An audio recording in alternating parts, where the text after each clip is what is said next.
setting up tubeless can take a bit of work and can be frustrating. And the number one thing you need is patience. But with these 3 tips, you can be guaranteed tubeless success.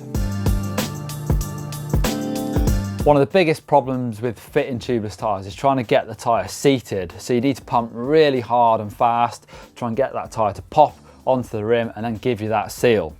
So either you've got to pump really hard or use this first tip and actually remove the valve core out of the valve. It's going to give you more airflow into the tyre. To remove the valve core, you just need to unscrew this part of the valve, just using a small adjustable spanner or a pair of long nose pliers if you're careful. Just get it going and then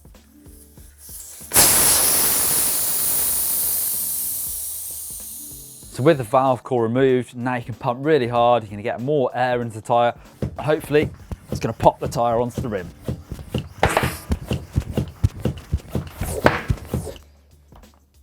It's done it. Now you've got the shape, you should be able to take the pump off.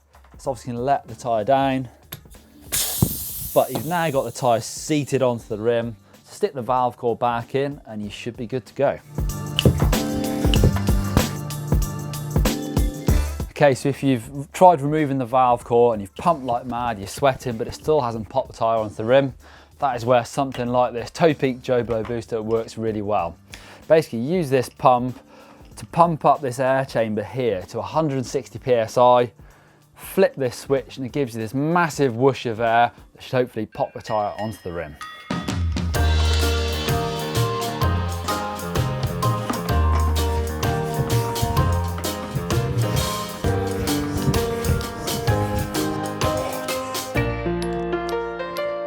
So the chamber's now pumped up to 160 PSI or 11 bar of pressure, and I just flip the switch to inflate. Boom, it's done it. You can now just use the pump as normal with it set as inflate, and I'll just finish it off up to about 30 PSI as I like it.